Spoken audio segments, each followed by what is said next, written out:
안녕하세요. 관계국교 이정입니다. 이번 시간은 5페이지에 9번부터 함께 보도록 하겠습니다.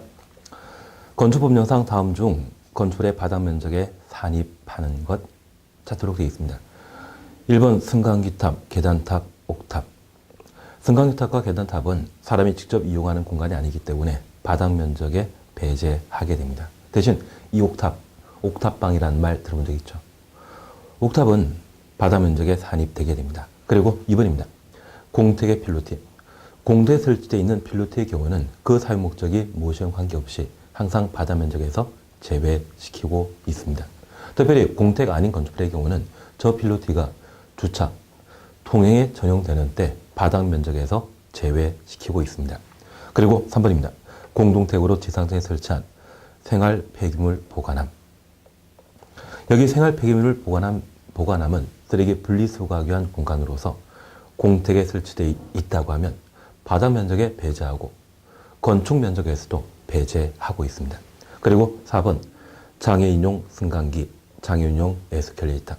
장애인에 대한 배제 정책으로서 이러한 부분들은 바닥 면적에 배제시키고 있습니다. 그리고 5번 지상층에 설치한 어린이 놀이터. 그래서 9번에 있어서는 답을 1번으로 해놓으시는데 잠깐 이렇게만 하나 살펴놓습니다.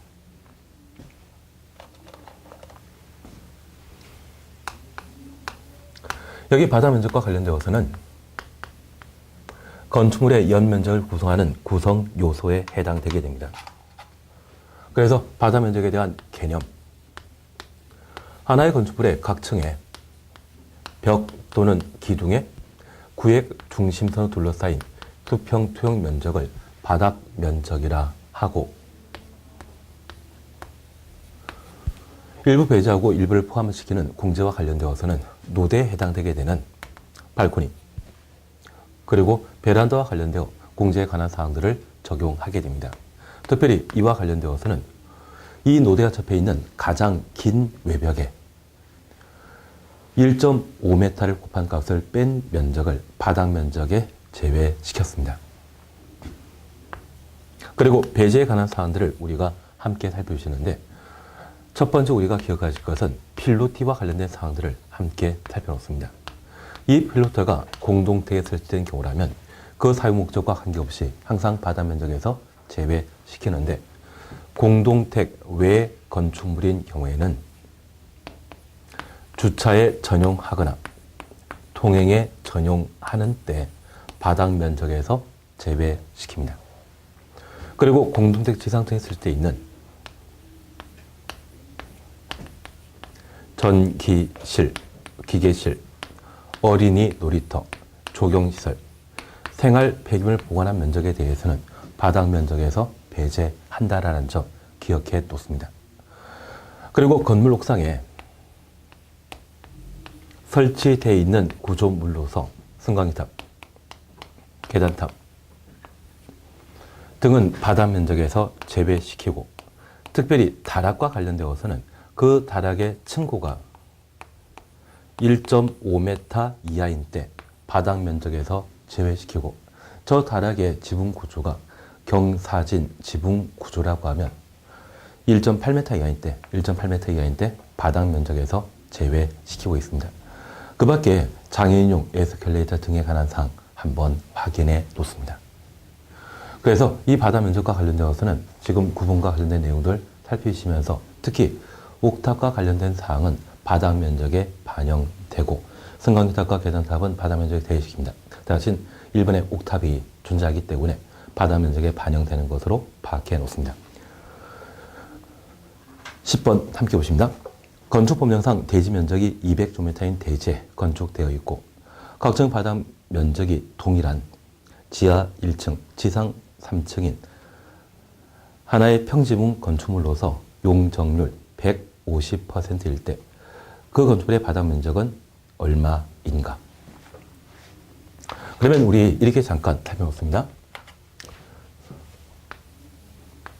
여기 바닥 면적은 연면적의 구성 요소입니다. 현재 연면적은 하나의 건축물의 각 층의 바닥 면적 합계를 연면적이라 표현합니다. 그런데 이러한 연면적과 관련되어 용적률 산정 시에 특례 규정들을 현재 마련하고 있는데 일반적으로 연면적이 반영되지만 용적률 계산에서는 배제되는 경우입니다. 그래서 이 용적률 산정 시에 지하층은 용적률 산정 시에 연면적에서 제외하고 지상의 부속 용도의 주차장 용적률 산정 시에 연면적에서 제외시키고 있습니다. 그리고 초고층 건축물과 준초고층 건축물에 설치하게 되는 피난 안전구역. 여기 피난 안전구역은 화재 발생 시에 고층 건축물 또는 초고층 건축물에 거주하는 사람들은 화재 발생 시에 건물 지상층으로 탈출할 수 없다고 하면 건물 중간층에 잠시 피신하라고 피난 안전구역을 조성하고 있습니다. 그래서 이 피난 안전구역은 화재와 관련된 피난 용도라는 것을 기억해 놓습니다. 그리고 11층 이상의 건축물로서 11층 이상의 층의 바닥 면적 합이 10,000제곱미터 이상의 경우 지붕 형태가 평지붕이라고 하면 헬리포트를 설치하도록 되어 있고 경사 지붕의 경우에는 지붕 바로 아래 대피 공간을 설치하도록 되어 있습니다. 이런 대피 공간도 화재 발생 시에 피난 용도로 이용되는 것으로서 실제 일반에게 분양하거나 사용하게 하는 공간 아니거든요. 이러한 부분에 대해서는 용적률 산정 시에 연면적에서 제외시킵니다. 그러면 우리가 꼭 하나 기억하실 것은 건물 지하층은 용적률 산정 시에 연면적에 포함 제외시킨다는 것 확인해 놓으시고 지상에 설치되어 있는 부속 용도의 주차장이라고 하면 용적률 산정 시에 연면적에서 제외시킵니다. 그러면 지금 10번과 관련되어 건축물의 조건과 관련되어 지하 1층, 이 지하 1층에 대해서는 신경 안 쓰는 겁니다. 지금 용적률과 관련되어 150%라는 말을 보셨다고 하면 여기 용적률은 대지 면적에 대한 건축물의 연면적의 비율입니다. 그러면 대지 면적이 200제곱미터로 주어지게 된다고 하면 연면적은 대지 면적의 150%까지 건물 건축할 수 있다는 이야기죠. 그래서 연면적은 300제곱미터인데 저 300에는 지하층은 포함된다, 배제한다. 용적률 산정 시에 지하층 제외시킨다고 하면 지하층 부분은 배제한 상태에서 지상층만 연면적이 300이란 이야기죠. 그런데 3계층이라고 하면 각 층의 바닥 면적은 100이죠. 그래서 답을 4번으로 해놓습니다. 다만 20번 문제를 풀어나감에 있어서 우리가 꼭 기억하실 것은 바닥 면적에 관한 사항, 기본적인 특례, 배제에 관한 사항들 한번 정리해 놓으시고 두 번째, 연면적과 관련된 개념, 하나의 건축물의 각 층의 바닥 면적 합계였습니다. 바닥 면적 합계 앞에 각 층이란 말 꼭 들어가야 되죠. 그래야만 연면적입니다. 그리고 연면적과 관련되어 용적률 산정 시의 특례 사항과 관련되어 4가지 사항들을 각각 정리하시는데 지하층은 용적률 산정 시에 연면적에서 제외시킨다. 그러한 조건을 갖추게 되면 4번을 답으로 하실 수 있습니다. 11번입니다.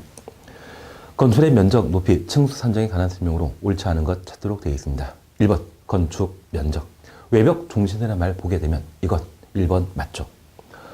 건축 면적은 건축물의 외벽 중심을 둘러싸인 수평 투영 면적으로 한다. 2번입니다. 벽 기둥의 구획이 없는, 구획 없는. 동그래 놓습니다. 건축물은 지붕 끝부분부터 수평거리 1m 후퇴한 선으로 둘러싸인 수평 투영 면적을 바닥 면적으로 한다. 바닥 면적 추천했습니다. 사실 이 바닥 면적은 건물 한 층에 벽이 4개, 기둥이 4개 존재하는 때 바닥 면적을 계산할 수 있습니다. 하지만 기둥이 하나, 2개밖에 안 된다고 하면 구획 곤란한 것이죠. 구획이 없는 곤란한 건축물의 경우는 지붕 끝부분부터 1m 후퇴하에 둘러싸인 수평 투영 면적을 바닥 면적으로 한다. 맞습니다. 3번입니다. 지하층 건축물 층수에 산입하지 아니하고 건축물 부분에 따라 층수가 다른 경우에는 평균 층수를 그 건축물의 층수로 본다. 3번 틀립니다. 그러면 전단부에 지하층은 건축물 층수에 산입하지 아니한다. 여기까지는 맞습니다. 건물 층수에 대해서는 일반인이 또는 보통 사람이 건물 층수를 쉽게 파악할 목적으로 지하층에 대해서는 배제하고 지상에 노출되어 있는 것만 층수 계산에 포함시켜야 됩니다. 그런데 우리 후단부와 관련되어 특정 부분의 건물의 층수가 다른 경우, 가끔 우리 시내 대형 빌딩 이용하다 보면 로비층을 만날 수 있습니다. 그 로비층의 전면부는 높이가 8m, 12m 되는 경우가 있는데 어떤 계단 구조를 지나거나 승강기 구조 지나게 된다고 하면 그 부분이 두 개 층으로 나뉘어 있는 경우가 있습니다. 그러면 전면부에서는 한 개 층이지만 후면부가 두 개 층이라고 하면 이러한 것들이 한 부분의 층수가 서로 다른 경우이거든요.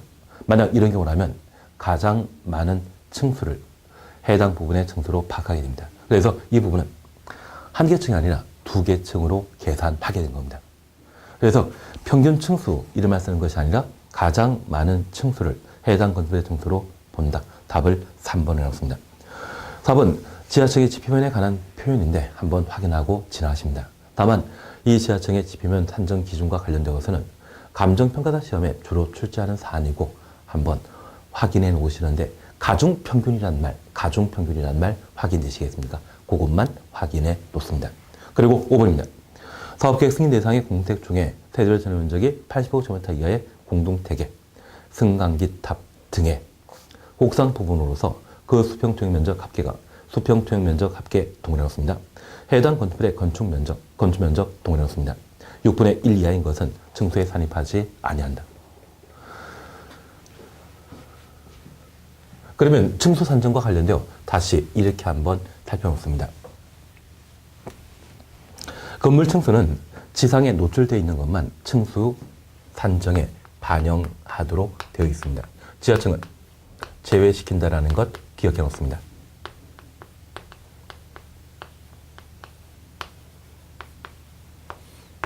그리고 두 번째입니다. 층의 구분이 없는 건축물의 경우는 4m를 한 개 층으로 파악하고 남산에 전망대 있죠. 그 전망대에 이르는 통로 공간은 층수가 없습니다.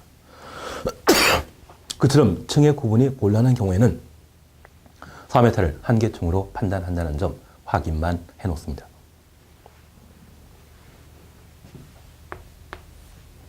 그리고 두 번째 우리가 살펴보실 것으로 옥상 구조물과 관련된 특례 사항을 함께 살펴보시는데 가끔 아파트나 일반 건물 살펴보다 보면 대지의 건물이 건축되었을 때 아파트 같은 경우는 각 계단실마다 승강기를 작동시키기 위한 계단탑 또는 승강기탑이 건물 옥상에 설치되어 있습니다. 그러면 이 구조물에 대해 모두 층수에 산정하게 된다고 하면 또는 높이에 산정하게 된다고 하면 건물 규모가 지나치게 커질 수 있거든요. 그래서 우리 건축부에서는 특례 규정들을 마련하고 있습니다.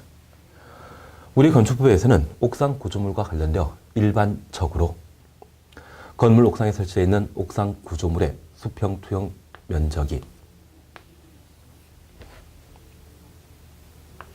해당 건축물의 건축 면적,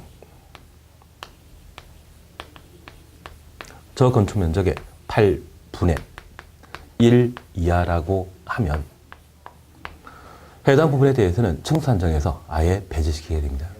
그래서 옥상에 설치되어 있는 승강기탑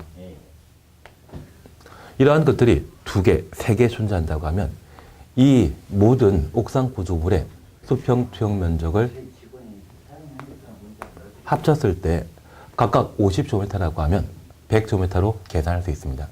그리고 해당 건축물의 건축 면적이 1000제곱미터라고 하면 그 비율은 10분의 1이 되죠. 이러한 경미한 옥상 구조물에 대해서는 층수 산정에서 아예 배제시키겠다는 이야기입니다. 다만 이러한 옥상 구조물과 관련되어 8분의 1 초과하는 경우라면 건축 면적은 500밖에 안 되는데 옥상 구조물의 수평 투영 면적이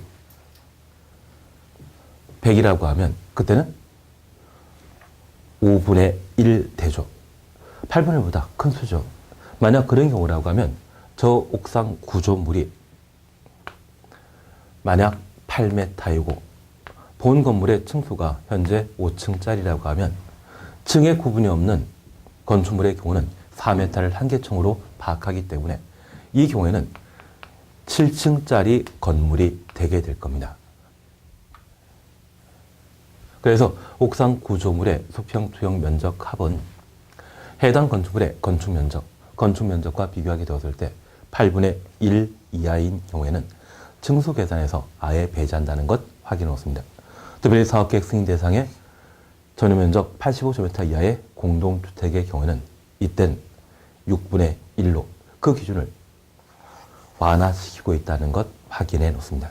그래서 5와 관련되어서는 층수 산정의 특례에 관한 사항으로 옳은 질문입니다. 11번의 답은 3번으로 해놓습니다. 12번입니다. 건축법령상 다음 건축물의 높이 찾도록 되어 있습니다. 그 용도는 오피스텔이고 건축면적은 1000, 바닥면적은 800, 그리고 연면적 8000, 층고가 4m인 10m 건축물, 옥상에 설치한 높이 15m인 승강기탑의 수평투영 면적이 100제곱미터이다. 이럴 때 건물 높이.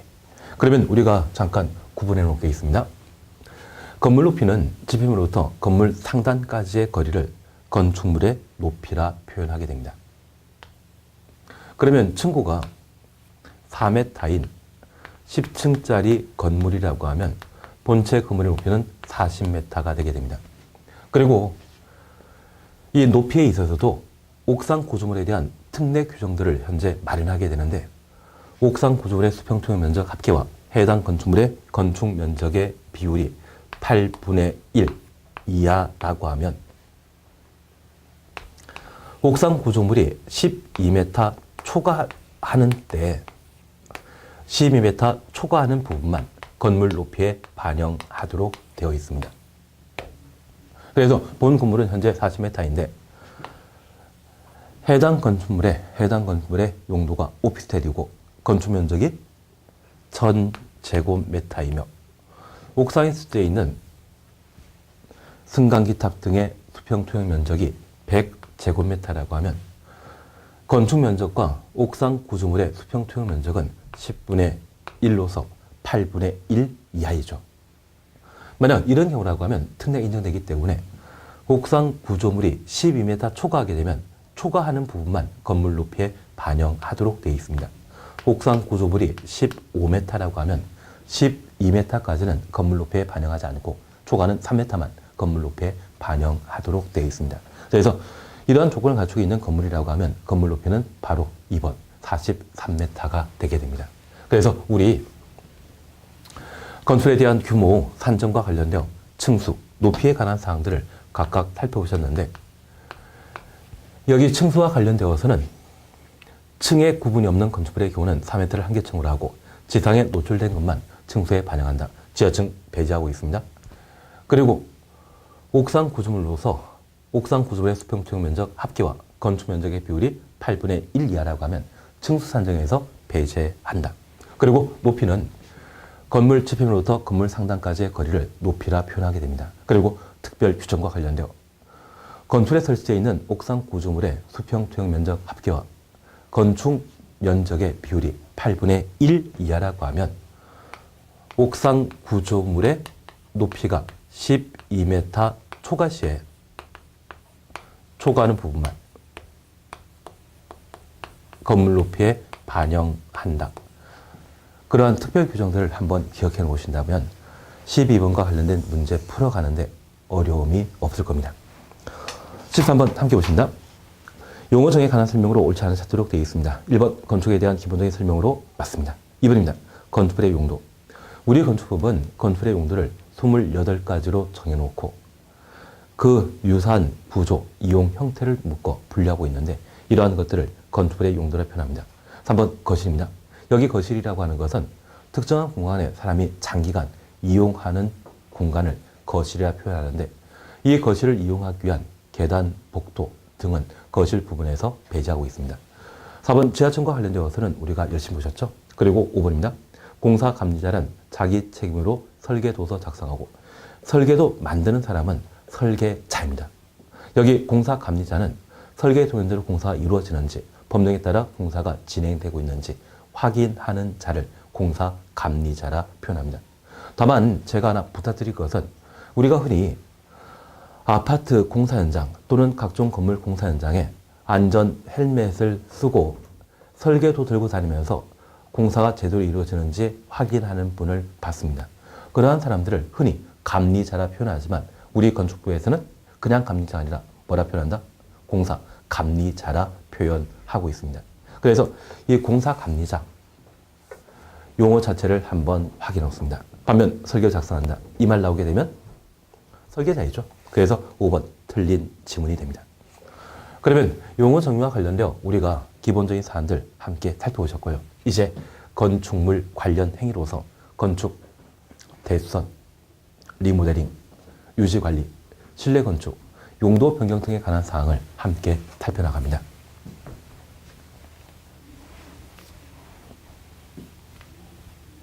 사실 우리가 적용 범위에 관한 사안들을 함께 보고 있는데요. 건축법상 적용 범위, 적용 대상은 대지에 관한 사항과 이 대지에 만들어지는 건축물, 특히 건축물과 관련되어 개념, 그리고 이 건축물과 관련되어 다양한 법적 분쟁이 발생하게 되면 그 분쟁을 해결하기 위한 법령 적용 여부에 관한 사안들을 살펴보게 됩니다. 장소에 관한 기준과 건축물에 관한 기준을 각각 구분할 수 있는데 이쪽은 난이도 높은 부분이기 때문에 할 필요 없을 겁니다. 대신 이 건축물과 관련되어 일반적으로 건축물에 관한 분쟁은 건축법령을 적용하여 해결하게 되는데 배제하는 4가지 지정 가정 문화재와 철도 계도 선로 부지에 존재하는 운행 관련 시설, 운전 보안 시설, 급수, 급탄, 급유시설, 플랫폼 기억나시죠? 그리고 고속도로 통행 중시설, 컨테이너 박스를 이용한 간이 창고로서 이동 쉬운 것들, 건축법령을 배제하게 됩니다. 그리고 건축물의 구성 등에 관한 사항, 워낙 자주 시험 문제 출제되었는데 건축물의 기본적인 종류, 고층 건축물에 관한 사항 살피시면서 초고층 건축물과 준초고층 건축물 함께 살펴봤습니다. 그리고 종물에 해당되는 부속 건축물, 다중이용 건축물과 준다중이용 건축물 구분하는 것과 특수구조 건축물 살피는 게 일이었습니다. 그리고 건축물의 구성 요소와 관련되어 건축물에 대한 주요 구조부, 늘상 정답 지문 안 될 수 있지만 자주 반복되는 것으로 지하층이 있었습니다. 사람들이 특정한 목적으로 장기간 이용하는 공간이 있다고 하면 그것을 거실이라 하죠. 발코니도 함께 보셨습니다. 그리고 이 건축물의 크기, 규모를 따지는 것으로서 건축 면적과 연면적, 높이, 층수에 관한 사안들을 각각 다루게 되는데 연면적은 하나의 건축물의 각층의 바닥 면적 합계였습니다. 용적률 산정 시에 지하층, 지상층의 부속 용도의 주차장 제외한다. 피난 안전구역과 경사 지붕 아래 대피 공간 한번 확인할 수 있을 겁니다. 특히 바닥 면적과 관련된 개념, 특례에 관한 사안들을 각각 살펴놓습니다. 그리고 이제 3번째 건축물 관련 행위, 이 부분을 함께 살펴봅니다. 우선 14번은 건축에 관한 설명인데 우리 시험에 가끔 출제되더라고요. 이게 한번 출제하게 된다고 하면 대선에 관한 사항을 2번 정도 출제하고 있습니다. 그래서 건축 14번 문제 함께 보십니다. 1입니다. 건축의 용도를 변경하는 행위는 건축 아니다. 건축은 신축, 증축, 개축, 재축, 이전. 반면에 건축의 용도 변경한다. 이것은 용도 변경에 관한 사항으로 건축과는 별개입니다. 2번입니다. 주요 구조가 일치하지 않고 같은 대지에 다른 위치로 옮기는 것, 이전이다. 이전에 관한 설명으로 맞죠. 그리고 3번, 개축에 관한 사항으로 기존 건축물의 전부 또는 일부를 철거하고 그 대지의 종전 규모 범위에서 다시 건축하는 것을 말한다. 종전과 동일한 규모 범위에 다시 축조하는 것. 멸실을 요건을 하게 되면 재축이고 철거를 요건을 하게 되면 개축 2조. 3번 맞습니다. 4번입니다. 부속 건설에 있는 대지에 새로 주된 건물을 축조하는 것은 증축이다. 우리 주종관계를 기억하신다고 하면 기존에 종물에 해당되는 부속 건물이 있는 상태에서 새로 주된 건물을 축조하게 된다고 하면 이것은 종물은 무시하는 거죠. 그래서 신축 행위에 해당되게 됩니다. 그래서 4번 신축이라는 것 확인해 놓습니다. 내력표의 경우 평면적 30m 미만 수선 변경하는 것은 대손에 해당되지 않는다. 대손에 대한 기본적인 설명으로 5번 맞는 이야기입니다. 답은 4번으로. 그리고 15번 대손 범위에 해당되지 않는 것 찾도록 되어 있습니다. 1번 지붕틀 3개 이상 해체하여 수선하는 행위. 2번 내력벽 표면적 30m 이상 해체, 수선, 해체, 변경하는 행위. 3번 방화지구안의 건물의 외부 형태 변경하는 행위. 건물의 외부 형태 변경 시에는 미관지구란 말 나왔을 때만 대수선에 해당되는 것이죠. 그래서 건축물 관련 행위. 자주 우리 시험에 출제하고 있는데 건축 행위에 대해서는 크게 걱정하지 않겠습니다. 대수선 함께 보십니다. 특별히 건축 행위와 관련되어서는 종종한 동일한 규모이다. 이 말 나왔을 때 철거, 개축이고 멸실, 재축입니다.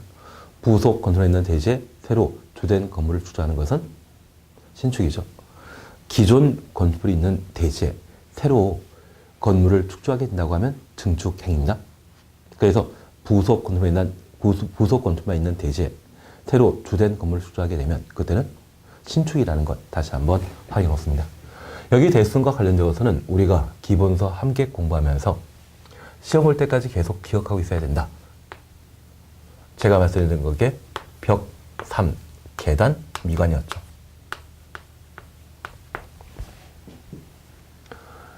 그래서 이 벽과 관련되어서는 내력벽, 증설 해체하거나 벽면적 30제곱미터 이상 수선 변경하는 것을 대수선이라 하고, 이 내력벽과 관련되어 증설, 새로 만들거나 해체, 철거하는 것을 말합니다. 면적 관계없이 모두 대수선이지만 수선 변경 시에는 30제곱미터 이상, 수선 변경하는 때만 대수선입니다. 만약 20제곱미터의 내력벽을 수선하게 되면 단순한 수선이지 대수선 아니죠. 그리고 외벽, 마감 재료, 증설 해체하거나 벽면적 30m 이상 수선 변경하는 것을 대수선이라 한다. 그리고 다가우택과 다세택의 경계벽, 증설 해체 수선 변경하는 것 대수선이라 합니다. 그러면 이 다가우택의 경계벽, 한 층에 둘 이상 세대가 존재한다면 세대와 세대를 구분하는 벽면을 경계벽이라 하는데, 이 다세대 다가우택의 경계벽 수선 변경 시에는 10제곱미터만 수선하더라도 대수선에 해당되게 됩니다. 만약 이 다가우택의 경계벽을 대수선에 포함시키지 않는다고 하면 이때는 건축허가, 건축검 신고 없이 다세대의 경계벽을 증설, 해체, 수선 변경함으로써 주차장은 한정되어 있는데 세대수를 무한정 늘 수 있습니다. 그러면 저 빌라 밀집 지역의 경우는 주차장 문제라고 하는 큰 사회적 문제가 야기될 수 있기 때문에 다가구 다주택의 경계벽의 증설, 해체, 수선 변경은 모두 대수선에 포함시킵니다. 그리고 방화벽, 방화 구역에 관한 사항을 함께 살펴봤습니다. 그리고 숫자 3과 관련되어서는 기둥, 복, 지붕틀 각각 증설 해체하거나 3개 이상 수선 변경하는 때 대수선에 해당된다는 것 기억합니다. 기둥과 보와 지붕틀 3가지 주요 구조이죠. 그럴 때 대수선이라는 것 기억합니다. 그리고 계단과 관련되어서는 주계단, 피난계단, 특별 피난계단을 증설, 해체, 수선 변경하는 때 대수선입니다. 그리고 미관지구 안에 건축의 외부 형태, 담장 변경 시에 대수선에 해당된다는 것 다시 한번 살펴놓습니다. 여기 대수선과 관련되어서는 워낙 자주 시험 문제가 출제되고 있던 내용이기 때문에 15번을 통해 한번 확인하시고, 외부 형태 변경이란 말은 미관지구란 말이 있을 때만 대수선이죠. 그래서 15번은 답을 3번으로, 16번입니다. 사용승인 받은 건설의 용도를 변경하려는 경우 특별자치장, 특별자도의사, 시군구청장의 허가 받아야 된다. 여기 특별자치시는 세종시를 말하고 특별자치도는 제주도지사를 말했습니다. 그러면 현재 건축물의 용도 변경하고자 한다면 시군구청장에게 허가 받거나 신고하고 용도 변경하도록 되어 있습니다. 그래서 용도 변경은 건축 허가 받거나 건축 신고하고 건축 공사가 완료된 건축물은 사용 승인마다 사용하게 되는데, 그 사용 승인 당시에 원래 정해진 용도와 달리 사용하는 것을 용도 변경이라 표현합니다. 이러한 용도 변경과 관련되어서는 시설군 기준에 따라 허가 대상과 신고 대상으로 각각 구분하는데 시군 구청장에게 허가 받아야 된다. 허가 동일하고 씁니다. 하위시설군에서 상위시설군으로 용도 변경하는 걸 말하죠. 우리가 기본설 계속 반복하시면서 시설군, 이 시설군에 대해서는 자산 전문 영교,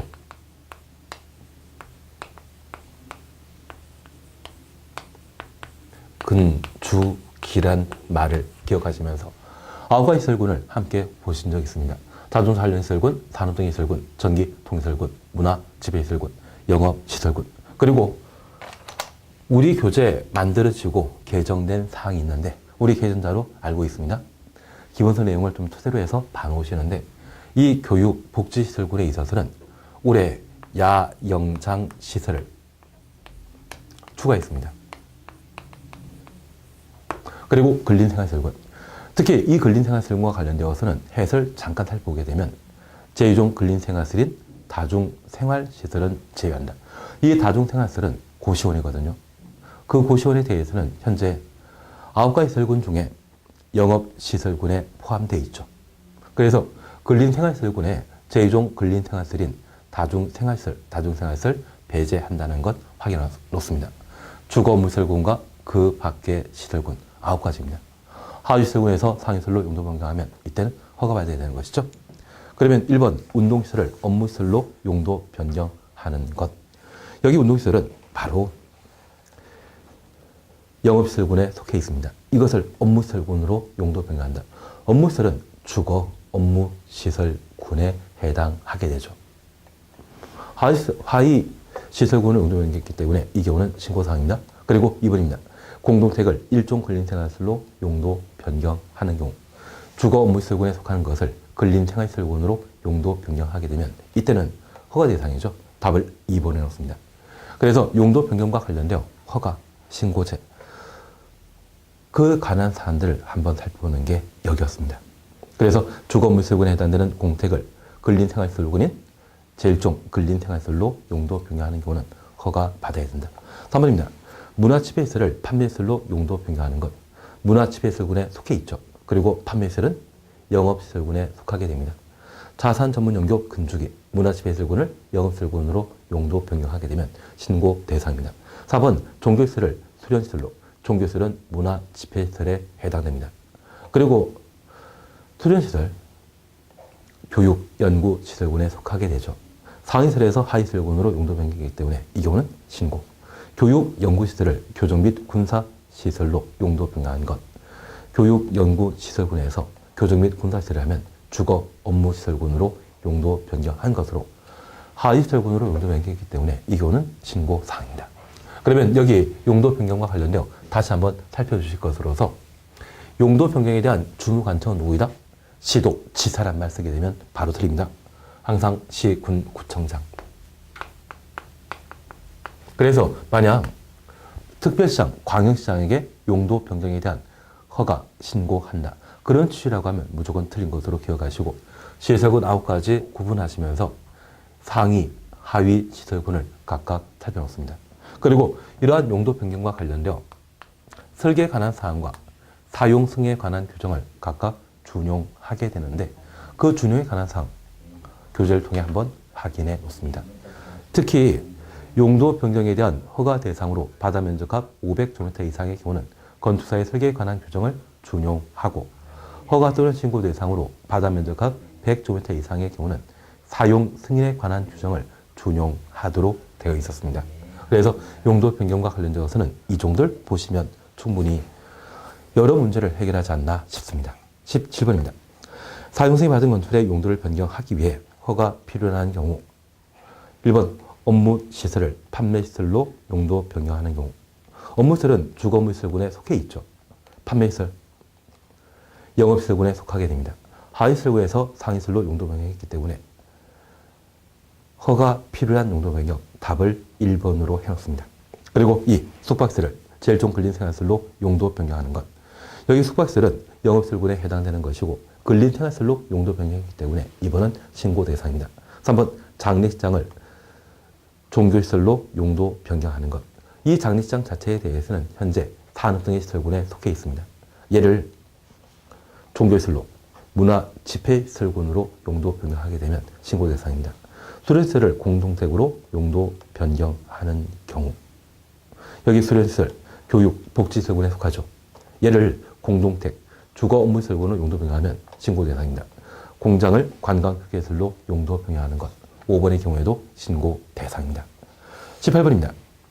건축법령상 용도 변경에 관한 설명으로 옳은 것 찾도록 되어 있습니다. 1번 사용 승인 받은 건물의 용도를 변경하려는 자는 시군구청장에게 승인받아야 한다. 시군구청장에게 허가받거나 신고하도록 되어 있습니다. 2번 부속 건물을 주된 건물로 변경하는 것도 용도 변경에 해당한다. 이 부속 건물은 주종 관계에 따라 주된 건물의 용도에 따르도록 되어 있습니다. 그래서 만약 하나의 대지에 단독택과 함께 차고, 주차장을 만들었다고 하면 이 차고는 부속 건축물로서 해당 건축물의 건축물 대장을 열람하게 되면 얘는 차고로 표시되는 것이 아니라 단독택으로 표기됩니다.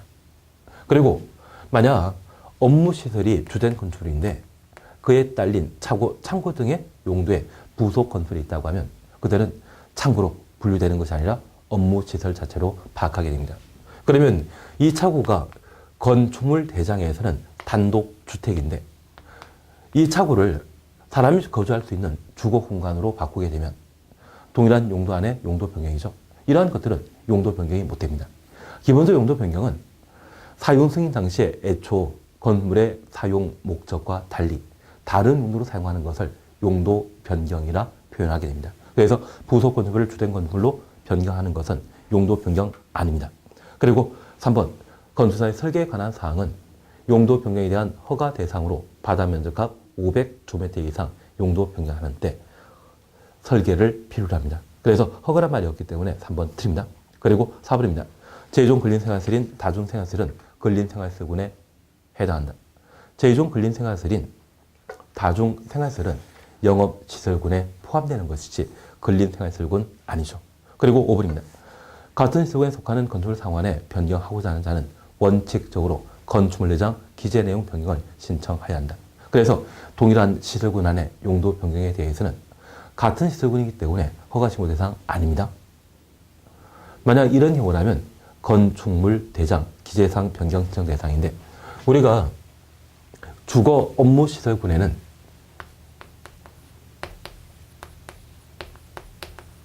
단독택과 공택 등을 각각 두게 됩니다. 그러면 이 단독택 중에 다가구 주택을 공동택 중에 대학생을 위한 기사로 용도를 변경하게 되면 동일한 시설군의 용도 변경으로서 허가 신고 대상 아닙니다. 다만 이 다가구 주택일 때는 건축대장에 일반 건축대장이 표기되게 되는데 이것을 공동택 기사로 용도 변경하게 되면 집합 건축대장을 필요로 하게 됩니다. 그래서 건축대장에 기재되어 있는 일반 건축물대장이라는 말을 집합 건축대장으로 바꿀 필요가 있기 때문에 건축대장에 대한 기재사항 변경 신청 사항이 되게 됩니다. 그래서 동일한 시설군 내 용도 변경에 있어서는 원칙적으로 건축물대장의 기재사항 변경 신청 대상이다. 그 정도 확인해 놓습니다. 그리고 19. 중앙건축위원회 심의 대상 아닌 것, 심의 대상에 해당되는 것 찾도록 되어 있는데 여기 중앙건축위원회는 국토교통부에 설치되어 있는 위원회를 말합니다. 그러면 국토교통장관의 주된 업무사항들을 중앙건축위원회 심의 거쳐 결정하게 되는데 그 대표적인 것이 바로 1번의 표준 설계도서 인정에 관한 사항입니다. 여기 표준 설계도서는 우리 가끔 시골 가보시게 되면 건축주가 서로 다른데 불구하고 건물 외관이나 내부 형태가 동일한 주거 공간을 보신 적이 있습니다. 누가 뭘 만들건 상관없이 같은 설계도문으로 건물을 건축하게 된다면 그 건물의 외관은 동일할 수밖에 없죠. 그래서 사실 국토교통부에서는 모든 국민이 건물 건축하게 되었을 때 건축사에게 비싼 비용 지급하고 설계 도면을 확보하고 건축하여 경제 비용 부담이 가해지는 것을 방지할 목적으로 표준 설계 도서라는 것을 따로 만들게 됩니다. 그리고 이것을 누구나 이용할 수 있도록 널리 고시하고 있거든요. 그 표준 설계 도서에 관한 사항, 누가 만들고 관계없이 설계도가 같다고 하면 건물 내부 또는 외관이 동일할 수밖에 없죠. 그래서 가끔 아파트의 같은 평형일 때 같은 평형의 내부 구조 형태가 서로 다른 아파트 브랜드를 할지라도 같아 보이는 것 느끼신 적 있죠? 그것은 표준 설계 도서에 따른 건축 행위입니다. 이러한 표준 설계 도서는 국토교통부 장관의 소관 사항으로 중앙건축위원회 심의 사항이 되게 됩니다. 2번 건축선 지정, 3번 다중이용 건축물 등에 대한 구조안전, 그리고 조례 동의라고 씁니다. 제정, 개정, 시행. 이 조례에 관한 사항은 지방자탄제 소관 사안이죠. 그리고 분양 목조라는 건축물, 조례로 정하는 용도 규모에 해당되는 건축물의 건축. 조례에 관한 사항은 지방자탄제 결정 사항에 해당되기 때문에 2, 3, 4, 5는 지방건축위원회 심의 사항이 되게 됩니다. 이번 시간 여기까지 함께 하시고 다음 시간에는 20번부터 함께 살펴보도록 하겠습니다. 수고하셨습니다.